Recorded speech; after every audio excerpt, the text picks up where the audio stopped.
Students, स्वागत है आप सबका हमारे YouTube channel education point coaching classes में। तो बच्चों, आज की इस वीडियो में हम पढ़ने और समझने वाले हैं 9th क्लास के सामाजिक विज्ञान की वर्कशीट नंबर 5। 17 जुलाई की यह वर्कशीट है, तो शुरू करते हैं इस वर्कशीट को। बच्चों, आज की इस वर्कशीट में भी हम भूगोल के पार्ट 1 हमारा देश भारत करने वाले हैं, जिसका भाग है 3। भारत एक बहुत बड़े भौगोलिक विस्तार वाला देश है। तो उत्तर में ये हिमालय के ऊंचे शिखरों से घिरा हुआ है। अगर मैं भारत की बात करूं, अगर उत्तर दक्षिण की बात करूं, तो ये उत्तर साइड है। तो ये उत्तर की तरफ भारत में क्या है, हिमालय श्रृंखला है।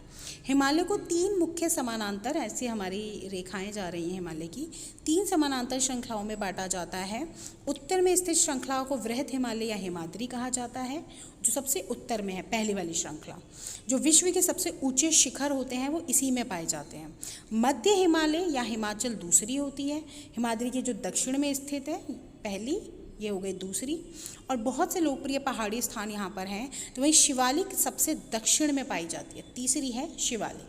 पहला हिमाद्री, दूसरा मध्य हिमालय और तीसरी शिवालिक। हिमालय के दक्षिण में भारत की उत्तरी मैदान स्थित है। अगर बात की जाए इसकी, तो ये हमारा उत्तर में हमारा जो क्या है, उत्तरी मैदान है। पहले पहाड़ हो गए, बीच में हमारे आते हैं पूरे मैदान, और यह मैदान समतल और सपाट है। तो ये खेती के हिसाब से सबसे अच्छे हैं, एग्रीकल्चरली सबसे अच्छे हैं।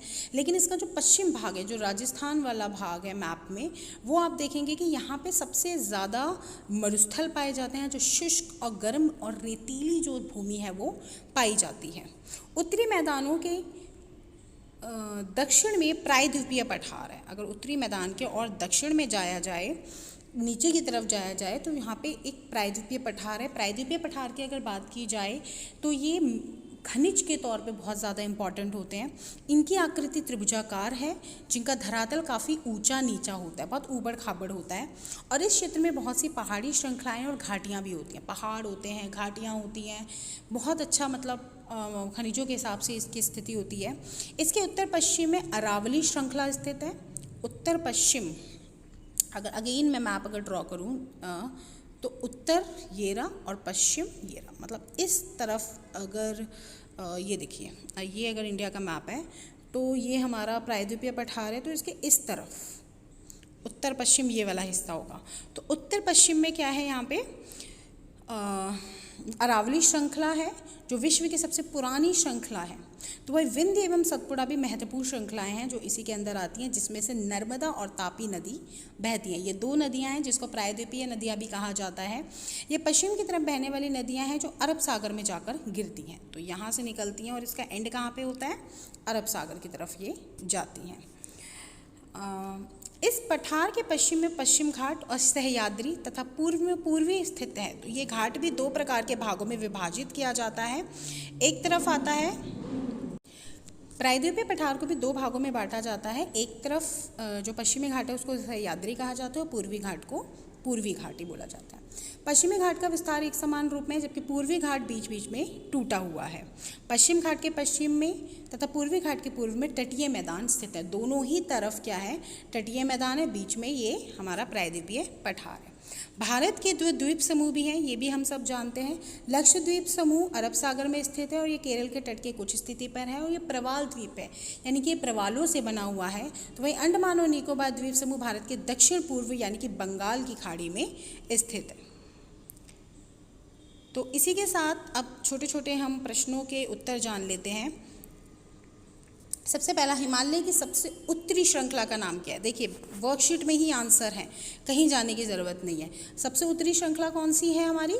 हिमाद्री, ये रही ना, हिमाद्री है पहला। दूसरा, प्रायद्वीपीय पठार की आकृति कैसी है? सारे आंसर आपको बेटा वर्कशीट में ही मिलेंगे, कहीं जाने की ज़रूरत नहीं है। प्रायद्वीपीय पठार यहाँ से शुरू है और इसकी आकृति कैसी है? त्रिभुजाकार है। तीसरा, विंध्य एवं सतपुड़ा श्रृंखला में पश्चिम की तरफ बहने वाली कोई 2 नदियों के नाम बताइए। अभी हमने पढ़ा है, कौन सी 2 नदियाँ हैं? नर्मदा और तापी नदी।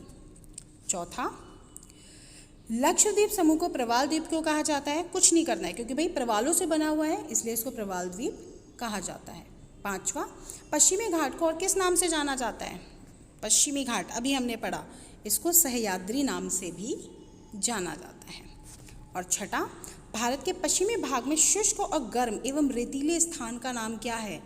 मरुस्थल, जिसको हम भारतीय मरुस्थल भी कह सकते हैं। अभी हमने इसमें पढ़ा था कि जो हमारा उत्तरी भाग है उसको हम भारतीय महामरुस्थल स्थिति कहते हैं और ये शुष्क और गर्म और रेतीला होता है। तो आज की वर्कशीट बहुत ही आसान और बहुत ही अच्छे टॉपिक्स के साथ, यानी कि बहुत इंपॉर्टेंट छोटे छोटे टॉपिक्स हमने सीखे हैं। और एक और बात बता दूं, ज़रूरी नहीं है 6 प्रश्न हैं, इसके अलावा भी बहुत सारे प्रश्न इसमें से बन सकते हैं। तो आपको ये जो 2-3 छोटे छोटे पैराग्राफ्स दिए हैं इनको ध्यान से पढ़ना है और जो मुख्य बातें हैं उनको नोट करना है, क्योंकि इनके अलावा भी बहुत से प्रश्न इसमें से बन सकते हैं। तो मिलते हैं नेक्स्ट वीडियो में, तब तक पढ़ाई जारी रखिए। Thank you so much.